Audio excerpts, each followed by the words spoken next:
Il n'y a pas de mal à affronter que le Christ n'affronte pas avec nous. Il n'est pas un ennemi que le Christ n'a pas déjà vaincu. Il n'y a pas de croix à porter que le Christ n'a pas déjà porté pour nous et qu'il ne porte pas maintenant avec nous. Et de l'autre côté de chaque croix, nous trouvons la nouveauté de la vie dans l'Esprit Saint. Cette nouvelle vie qui atteindra son accomplissement dans la résurrection. C'est notre foi. C'est notre témoignage devant le monde. Ces belles et fortes paroles sont du pape Saint Jean-Paul II et c'est sur ce que je vous souhaite, chers amis téléspectateurs, la bienvenue à Dies Domini, loué soit Jésus-Christ. Nous sommes au 22e dimanche du temps ordinaire de l'année liturgique A et en ce dimanche, l'Église Mère nous invite à méditer l'Évangile selon Saint Matthieu au chapitre 16 du verset 21 au verset 27. Et pour les commentaires en ce jour, je reçois, comme le dimanche dernier, le Père Jean-Claude Do depuis la France en ligne. Bonjour mon Père. Bonjour Sylvie, Comment vous allez? je vais bien et vous? Je vais bien aussi, merci. Merci. Alors, mon Père, je vais vous inviter à lire l'évangile de ce dimanche et juste après, nous allons enchaîner avec les questions.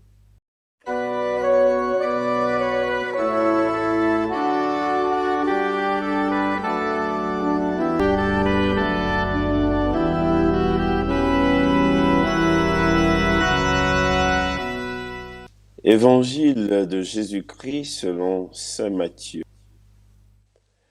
En ce temps-là, Jésus commença à montrer à ses disciples qu'il lui fallait partir pour Jérusalem, souffrir beaucoup de la part des anciens, des grands prêtres et des scribes, être tué et le troisième jour ressuscité. Pierre, le prenant à part, se mit à lui faire de vifs reproches. Dieu t'en garde, Seigneur, cela ne t'arrivera pas. Mais lui, se retenant, dit à Pierre, passe derrière moi, Satan. Tu es pour moi une occasion de chute. Tes pensées ne sont pas celles de Dieu, mais celles des hommes. Alors Jésus dit à ses disciples, quelqu'un veut marcher en but, qu'il renonce à lui-même, qu'il prenne sa croix et qu'il me suive. Car si veut sauver sa vie, la perdra, mais qui perd sa vie à cause de moi, la trouvera. Quel avantage en effet un homme a-t-il à gagner le monde entier si c'est au prix de sa vie? Et que pour donner en échange de sa vie? Car le Fils de l'homme va venir avec ses anges dans la de son Père. Alors il rendra à chacun selon sa compte. Merci beaucoup, Père Jean-Claude. Alors déjà, la première question, comme on a pris maintenant l'habitude de le faire, est-ce que vous pourriez nous situer ce test dans son contexte historique et aussi faire un lien avec les autres tests de ce dimanche? Merci Sylvie. Lorsque nous tombons sur de ce jour, nous pouvons remarquer un certain lien qui s'explique par la deuxième lecture tirée de l'épître de Saint Apôtre aux Romains.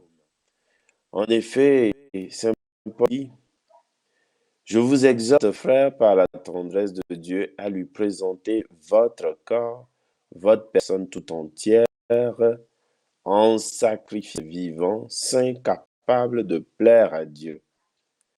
Et il ajoute, c'est là pour vous la juste manière de lui rendre un culte. Donc, Saint Paul explique clairement que la juste manière de rendre un culte à Dieu, c'est de lui présenter toute notre personne en sacrifice vivant, saint et capable de plaire. Quand on prend ce passage, on peut nettement comprendre pourquoi dans la première lecture,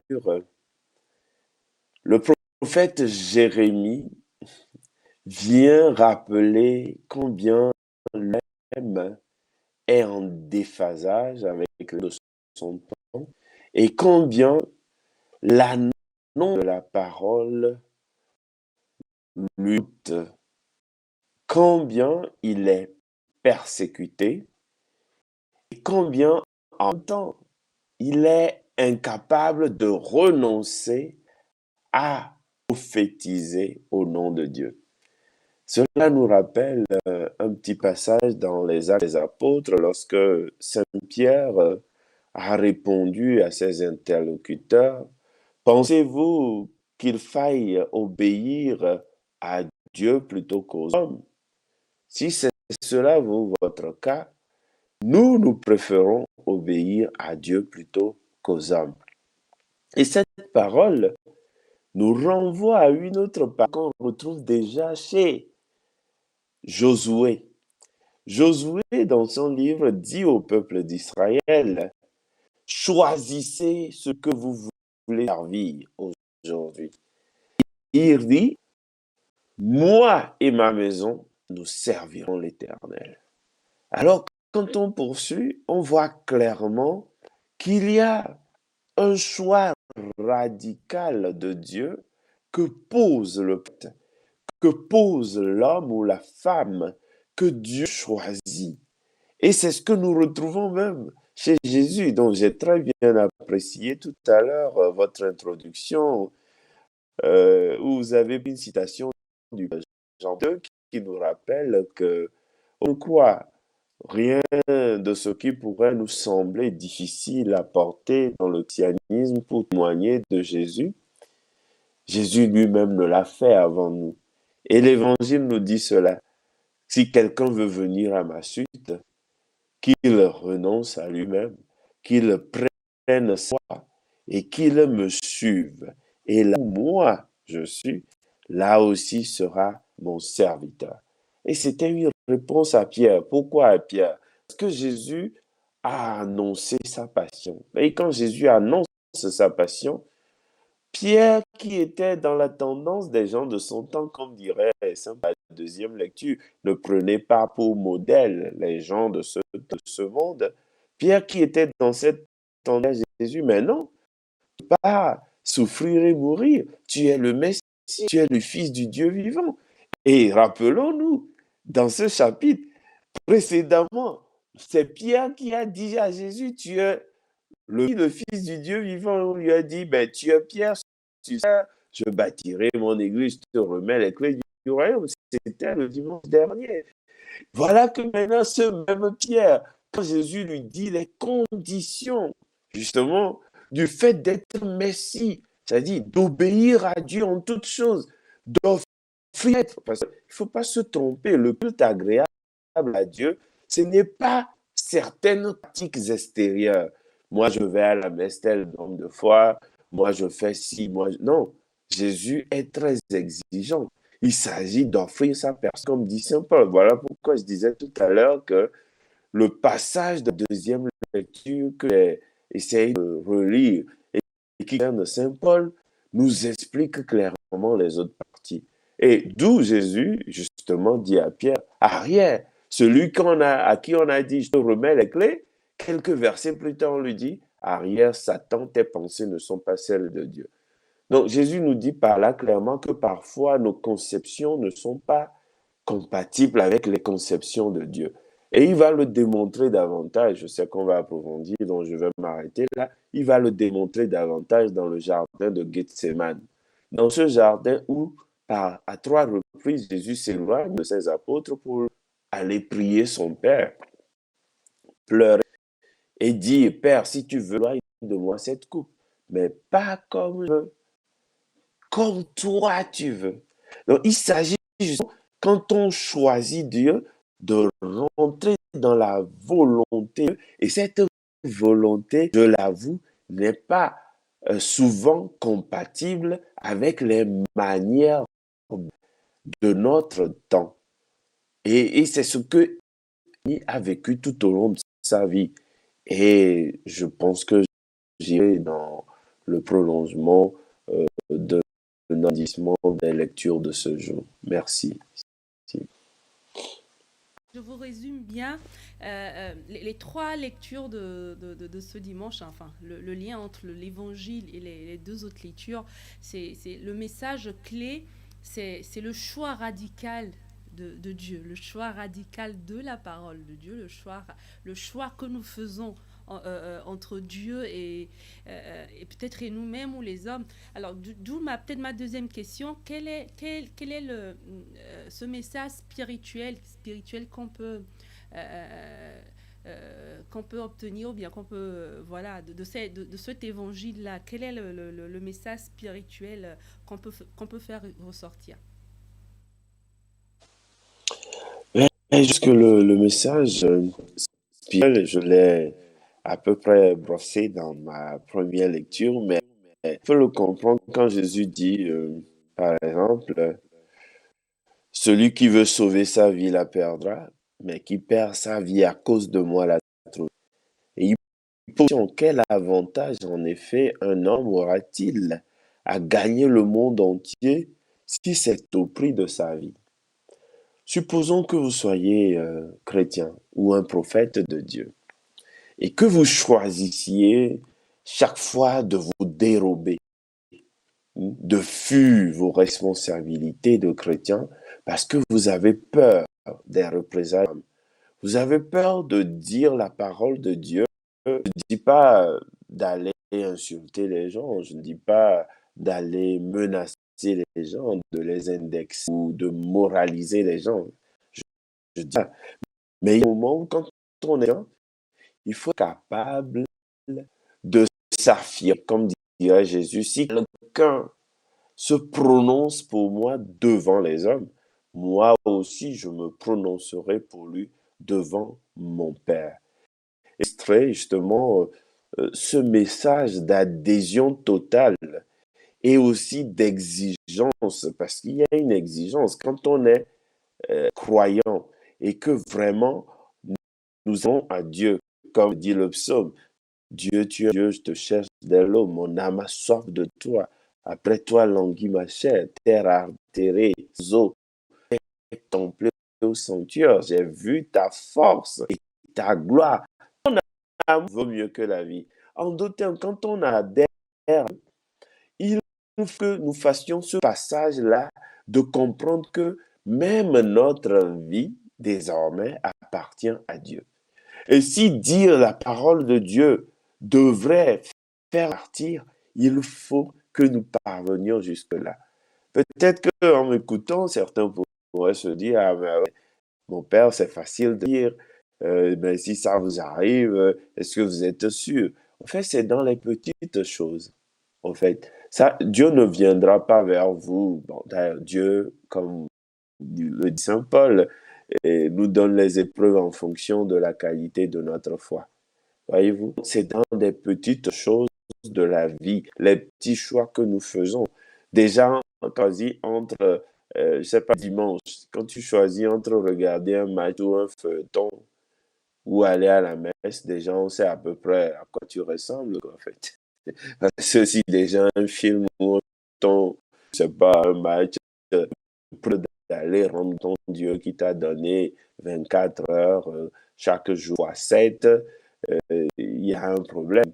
Donc, je peux aussi vous citer le page de Jérémie, où Jérémie a été confronté à la même difficulté. Lorsqu'il a été envoyé, il y avait un faux prophète qui est venu dire, le Seigneur dit qu'il va libérer son peuple, il demande de casser le jour que vous avez sur la nuit, que parce qu'il va vous...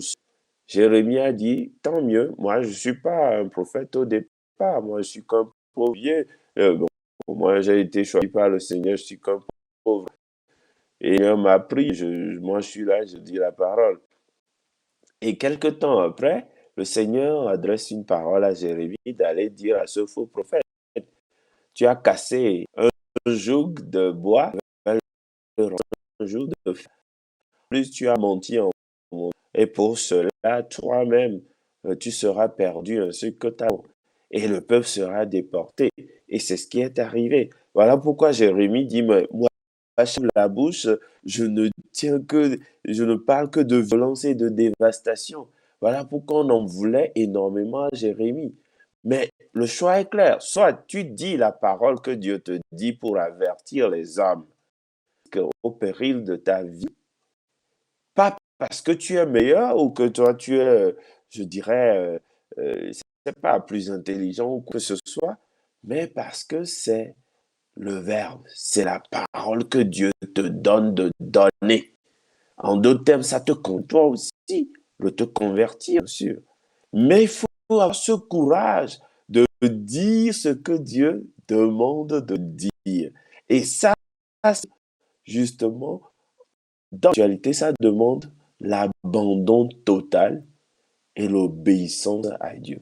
Et c'est ce qu'on retrouve chez Saint Paul dans la deuxième lecture quand il nous dit que mais transformez-vous en renouvelant façon de penser.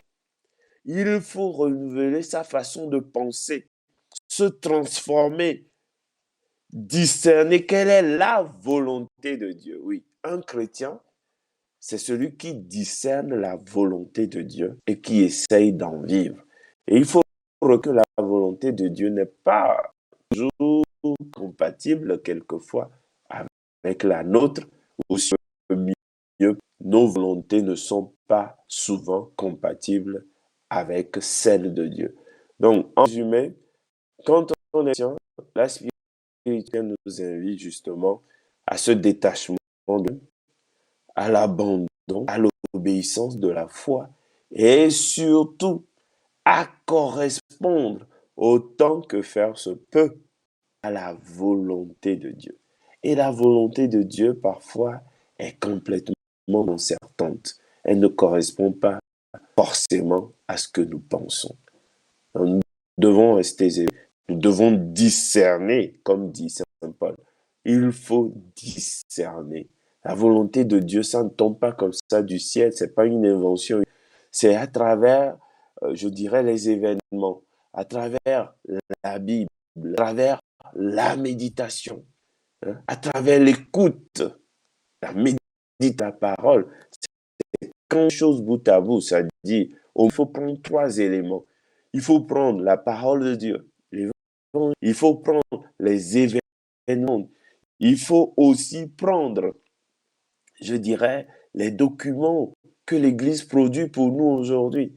Et c'est quand on met tout ça ensemble et qu'on médite la parole que l'on parvient, avec l'aide de l'Esprit Saint, à discerner dans nos cœurs et en réalité quelle est la volonté de Dieu pour nous, pour notre et pour le monde dans lequel nous vivons aujourd'hui.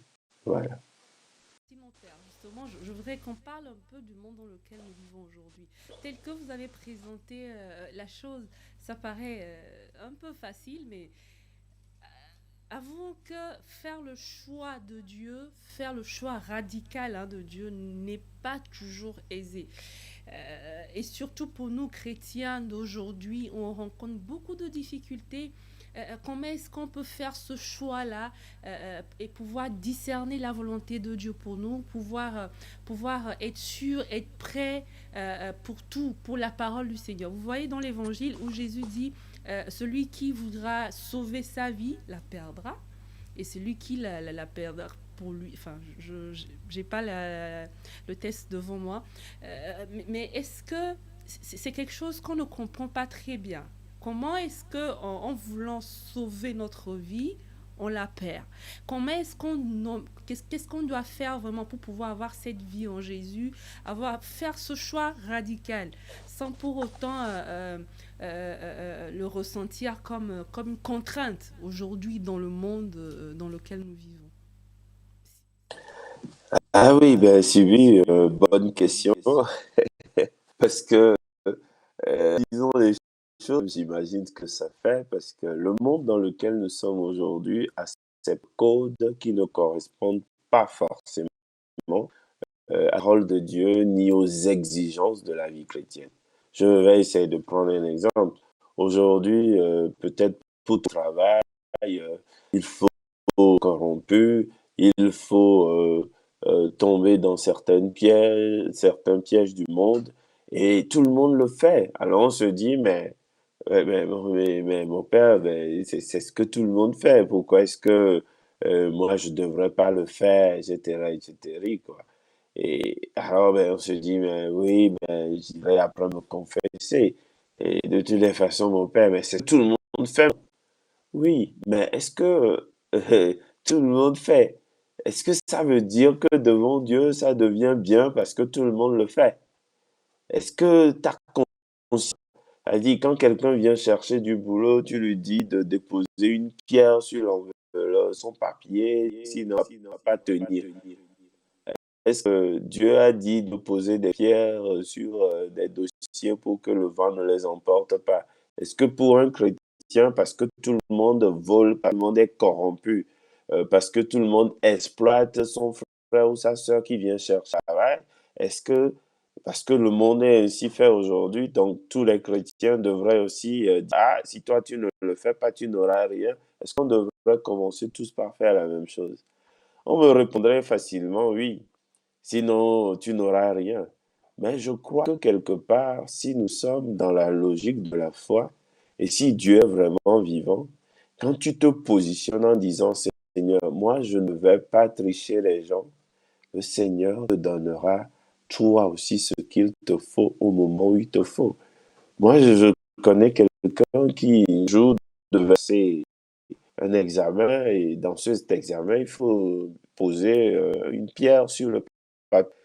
Alors, il demandait à un de ses amis prêtres, mais voilà, je vais passer tel examen, et, souvent il faut un peu de sous réussir. Que toi tu me recommandes. Mais je crois que je lui avais dit, ben, écoute, si tu as confiance en ton Dieu, va à ton examen, tu donnes 0 franc à personne. Et bosse bien. Et si tu fais ton boulot comme il se doit, compte sur ton Dieu pour que ton Dieu soit ta pierre qui pousse ton dossier, quoi. Et avec la grâce de Dieu et son travail acharné, il a réussi. Donc, justement, on peut choisir la facilité, comme on peut mettre sa foi à l'épreuve et essayer de faire la différence. Donc, nous ne pouvons pas tous tomber dans la corruption, tout simplement parce qu'on dit, ah oui, dans ce monde-ci, maintenant, si tu veux avancer, il faut être corrompu. Il faut voler, il faut tricher. Parce que parfois, la tricherie, le vol et le mensonge sont érigés en loi et c'est les tricheurs qu'on récompense. Mais est-ce que cela veut dire que tous nous devons... C'est malheureusement le risque que nous courons dans notre monde aujourd'hui. Et à mon humble avis, c'est pas compatible avec le Christ. Et s'il il vaudrait mieux, comme nous le montre Jérémie, et continuer par prononcer la parole que Dieu nous dit, et même si à longue de journée, ça attire sur, comme il le dit, l'insulte et la moquerie.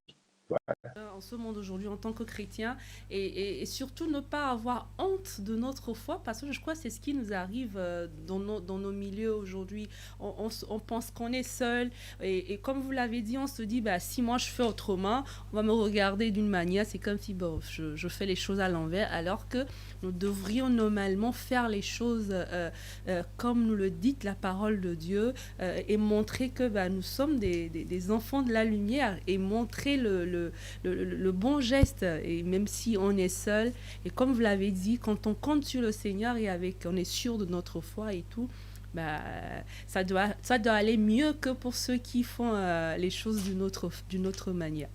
Merci beaucoup, mon père. Alors, dernière question, qu'est-ce que vous pensez de tout ce qu'on vient de dire, hein, peut-être une seule phrase, qu'est-ce qu'on peut retenir de cet évangile du 22e dimanche? Quelle parole? Qu'est-ce que vous pouvez dire aux téléspectateurs? Qu'est-ce qu'on peut retenir? À part le fait de faire un choix radical de Dieu, qu'est-ce qu'on peut retenir au-delà? À mon humble avis, la vie chrétienne n'est pas de tout repos. Je pense que quelque part, il ne faut pas non plus vivre des fables. Et parfois, on entend ce qu'on appelle aujourd'hui l'évangile de la prospérité, où on voudrait faire croire aux gens que dès que tu es chrétien, tout va rouler pour toi. il n'y aura aucun problème, partout où toi tu passes, ça va te sourire. Bon, heureusement, Dieu ne pile pas foutu, hein, il donne l'eau. Et il donne aussi gamin, il ne met pas le riche. Dieu ne pile pas foutu. Donc, et justement, il faut aujourd'hui rappeler ce principe-là. Et moi, je aussi qu'il y a des chrétiens sincères. Il y a des gens qui ont travaillé dur toute leur vie, qui ont été sincères, qui ont été vrais, non plus, mais qui ont réussi leur vie et qui aujourd'hui sont des modèles pour nous. Donc, nous ne sommes pas obligés de tricher pour réussir. Et nous sommes obligés de faire comme tout le monde fait en disant, mais écoutez, c'est ça qui marche. Hein. Si toi, tu parles, quelqu'un d'autre va faire. Il vaut mieux laisser les autres là. Parce que si on distribue du poison, tu vas boire parce que tout le monde a quoi. Et justement, c'est ça que ça. Donc, moi, j'exhorterai avec cette troisième strophe du psaume de ce dimanche.